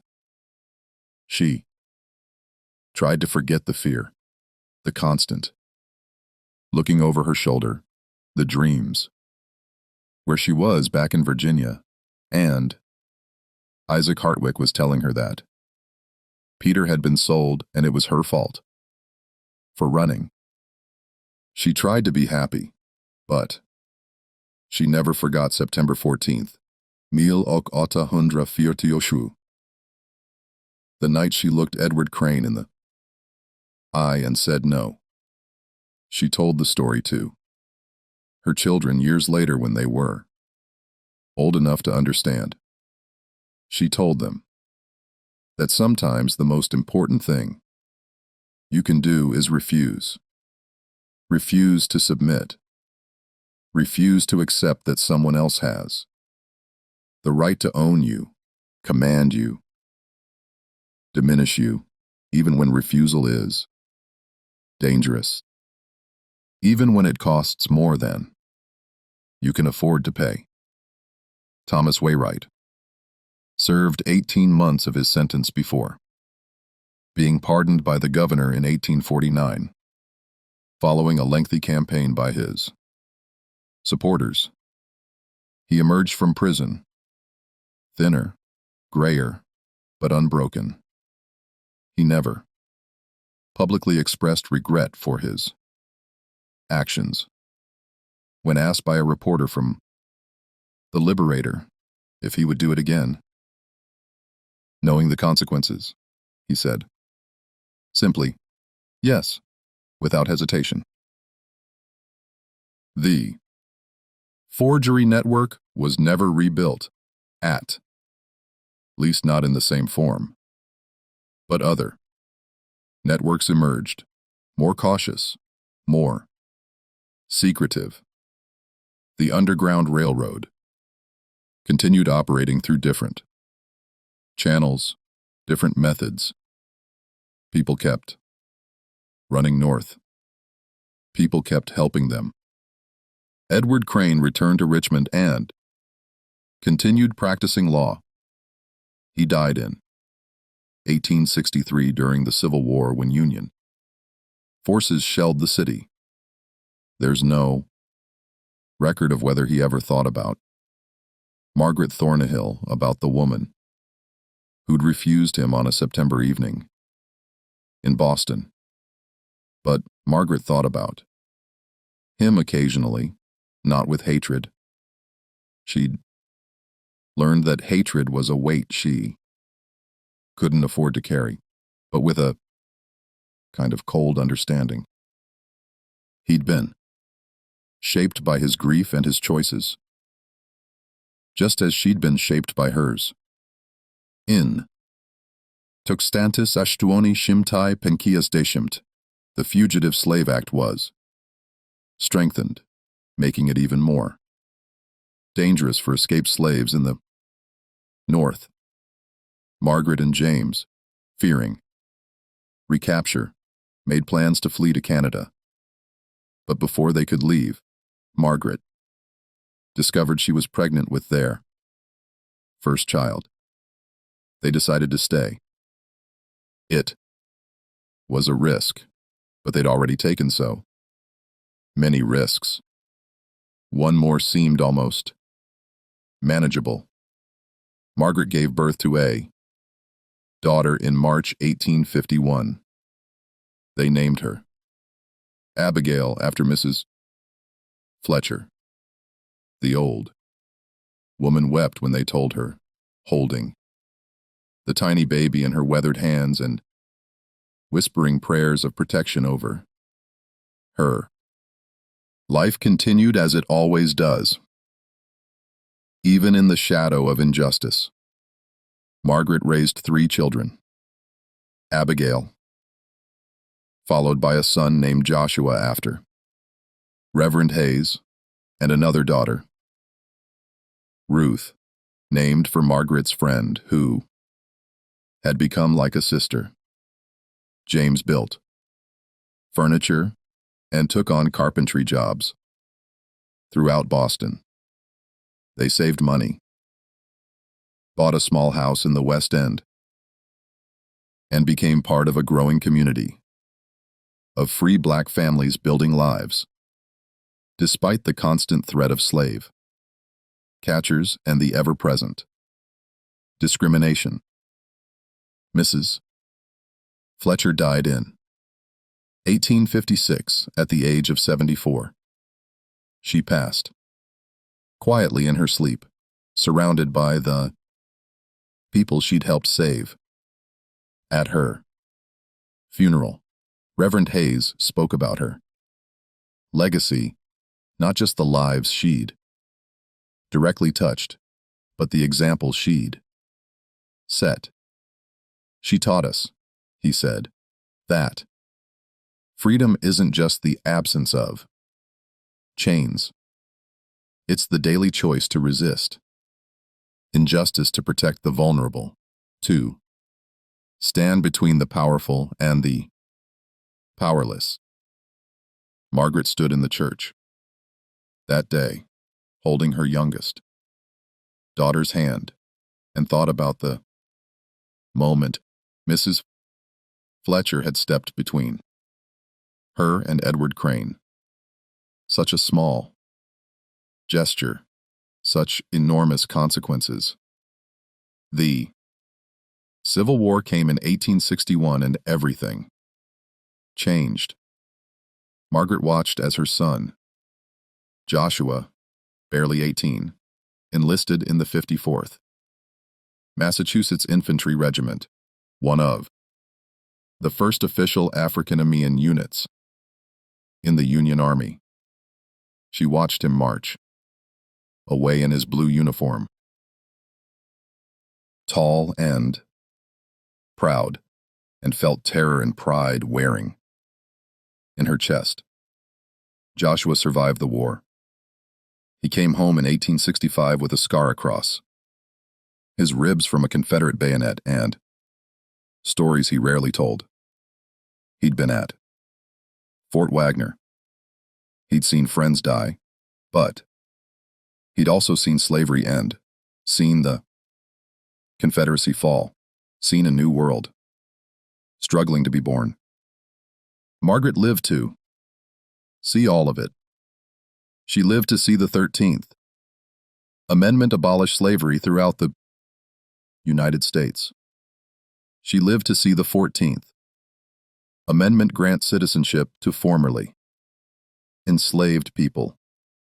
She lived to see black men vote in Massachusetts, though the backlash and violence in the South made it clear that legal freedom didn't automatically translate to safety or equality. In 1875, when Margaret was 52 years old, something unexpected happened. A letter arrived at her home, forwarded through several intermediaries. It was from a woman in Louisiana named Catherine, Peter's second wife, married to him after the war ended. Peter had died 2 years earlier.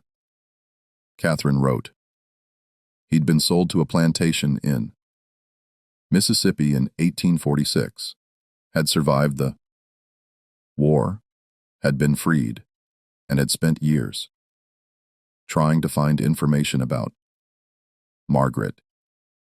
He'd never known she'd made it to Boston. He'd never known she was alive. He'd assumed she'd been caught, returned to Virginia, maybe killed, so he'd eventually remarried, built a new life. Though Catherine wrote that he'd spoken of Margaret often, especially near the end. Catherine had found the letter Peter had been carrying when he died. A letter he'd written to Margaret years ago, but never had an address to send it to.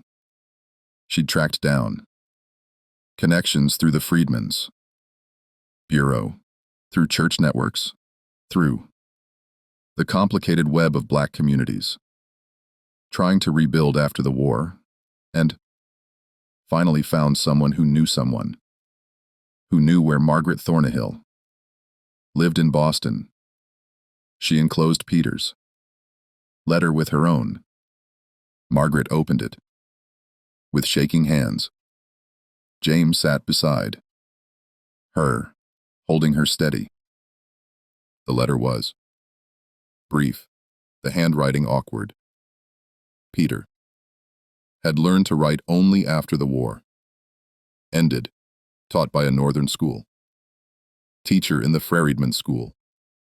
But the words were clear. My Sarah, I do not know if you are alive. I do not know if you will ever read this. But I need to write it, need to say it, even if these words go nowhere. You were the bravest person I ever knew when you ran. When you chose freedom, even though it meant leaving me behind. I was angry at first. Then I understood. You did what I was too afraid to do. You chose to live instead of just survive. I hope you made it north. I hope you found safety. Peer Mize. Hope you built a life. I hope you know that I loved you and that your courage gave me strength to keep going even in the worst times. If you read this, know that you were not forgotten. You mattered. You matter still. Peter. Margaret read the letter 3 times. Tears streaming down her face. James held her while she wept. Not just for Peter, though the grief for him was real and sharp, but for everything. For the years they'd lost. For the life they might have had together if the world had been different. For all the people still struggling, still fighting, still trying to build lives in the ruins of an unjust system. But also, she realized she was crying with something like relief. Peter had survived. He'd been free. He'd had a life, maybe even some happiness. And he'd thought of her with love, not bitterness. That was something. That was more than she dared hope for. She wrote back to Catherine, thanking her for finding her, for sending the letter. She told her about Boston, about James and the children, about the life she'd built. She told her that Peter had been right. She had found safety, though it was a more complicated and fragile thing than she'd imagined as a young woman. Running north, the 2 women exchanged several more letters over the following years, and through Catherine, Margaret, learned more about Peter's life after enslavement. He'd worked as a farmer, had helped build a church in his community, had been one of the black men who'd voted in Louisiana in the brief window when it was possible. He'd faced violence and intimidation, but had kept going. He'd been, Catherine said, a man of quiet dignity who refused to bow. Margaret recognized that quality. It was what she'd tried to cultivate in herself, that refusal to be diminished. In 1889, Margaret fell ill. The doctors called it pneumonia, though she suspected it was simply that her body, after 66 years of fighting, was tired. She knew she was dying, and she found she wasn't afraid. She'd lived longer than most people who'd been born enslaved. She'd seen her children grow up free. She'd witnessed the end of slavery itself, however imperfectly. That freedom had been realized. Her children and grandchildren gathered around her bed.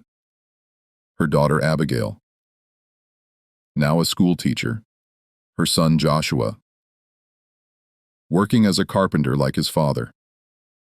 Her youngest Ruth, married with children of her own.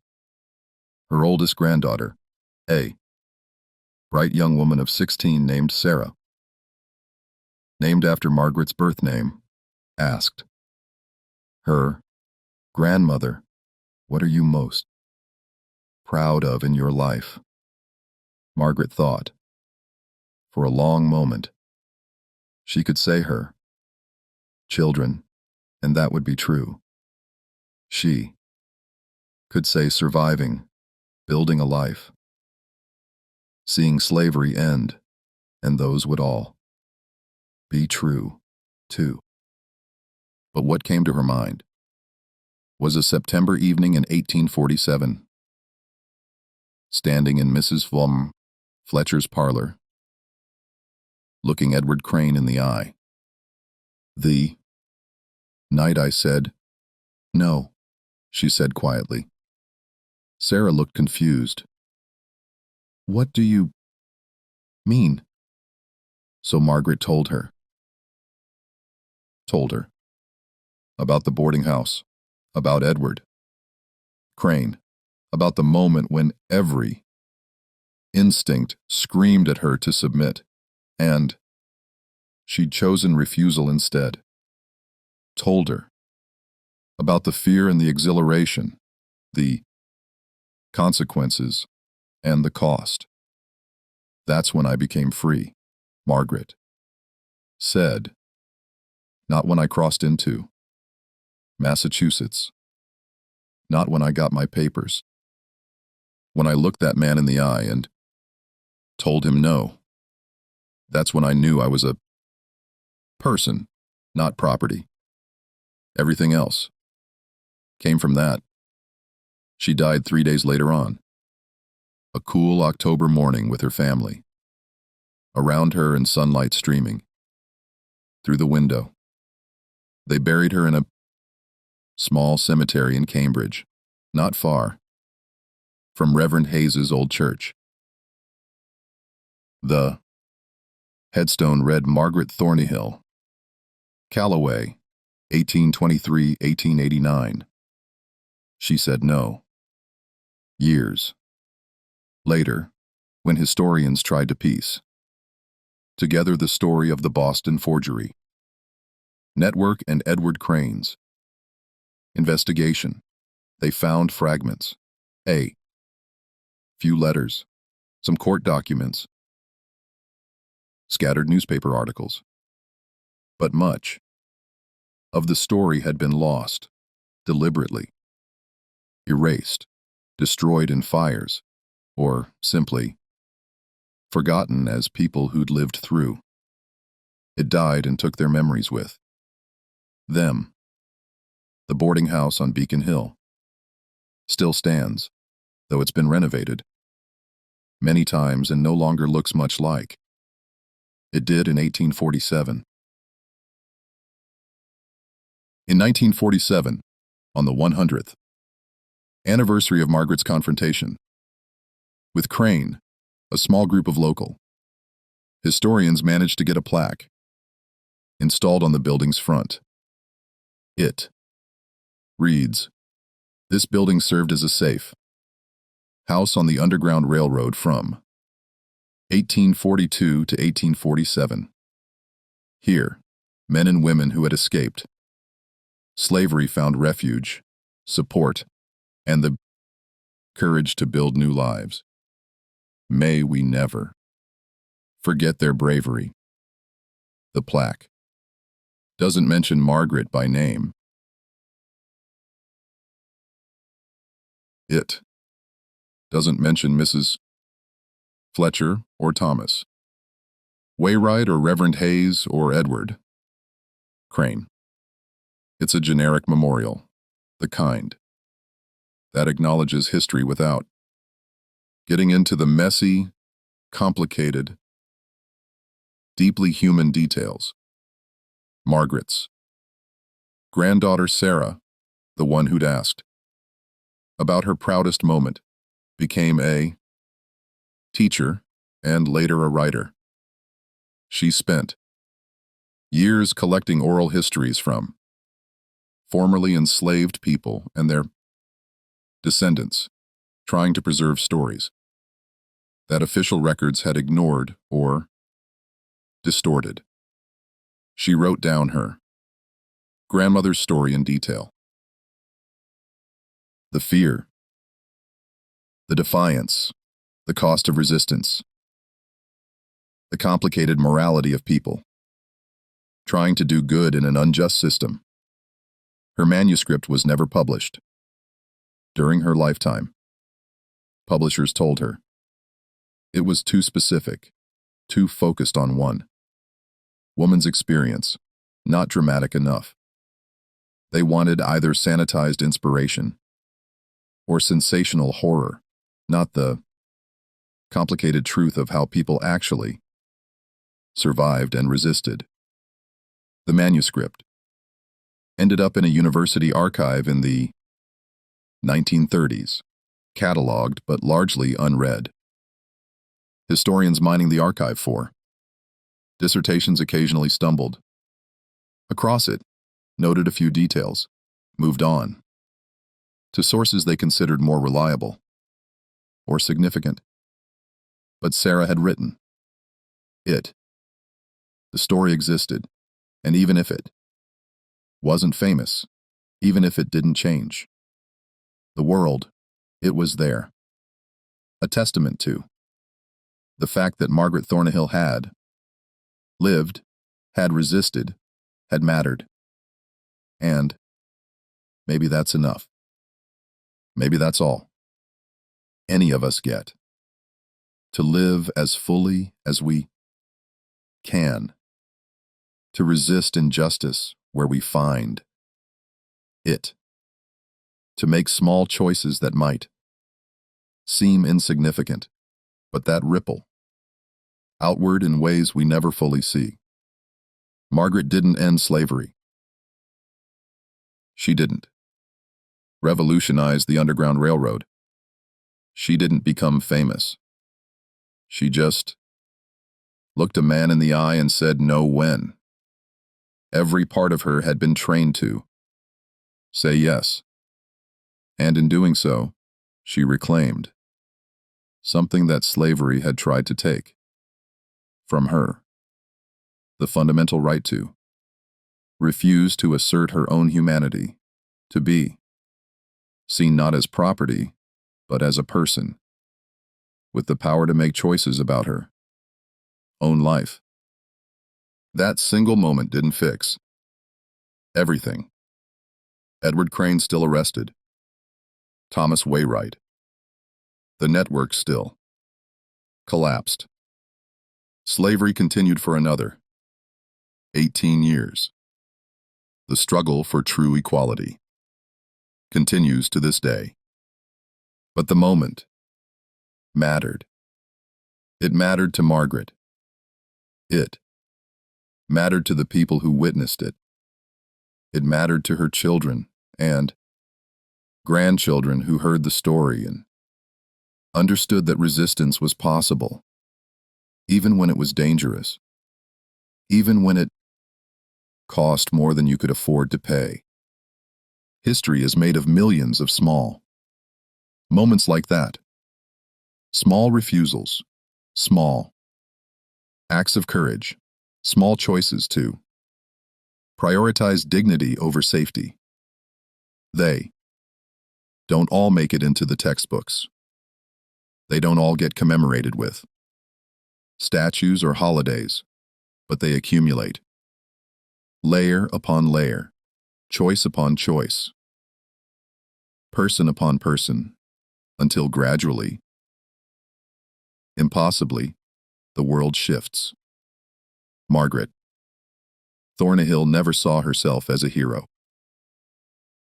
She was just a woman trying to survive, trying to build a life, trying to hold on to her humanity in a system designed to strip it away.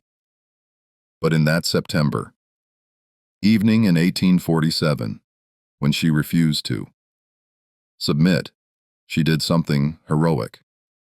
Not in the grand dramatic sense, but in the quiet, essential sense of asserting that she mattered, that her voice had power, that she was more than what others tried to make her. And that ultimately is the story, not of villains and heroes, not of simple victories or tragic defeats, but of human beings making choices in impossible circumstances, trying to hold on to dignity and hope, even when the world gives them every reason to surrender both. What do you think of this story? Do you believe everything was revealed? Or do you sense there are layers we'll never fully uncover? Margaret's act of defiance was small in the grand scope of history, but it rippled outward in ways she never fully saw. It reminds us that resistance takes many forms, and sometimes the most profound act is simply refusing to bow. If this story moved you, subscribe to this channel and hit the notification bell so you never miss another hidden tale from American history. Share this with someone who needs to hear about courage in impossible circumstances, and leave your thoughts in the comments below. What would you have done in Margaret's position? Would you have had the strength to say no when everything in your life had taught you to say yes? Thank you for listening. Until next time, remember, every act of resistance, no matter how small, matters. Every voice raised against injustice adds to the chorus. Every person who refuses to be diminished changes the world. Even if just a little. Margaret Thornnehill understood that. And maybe in remembering her story, we can understand it too.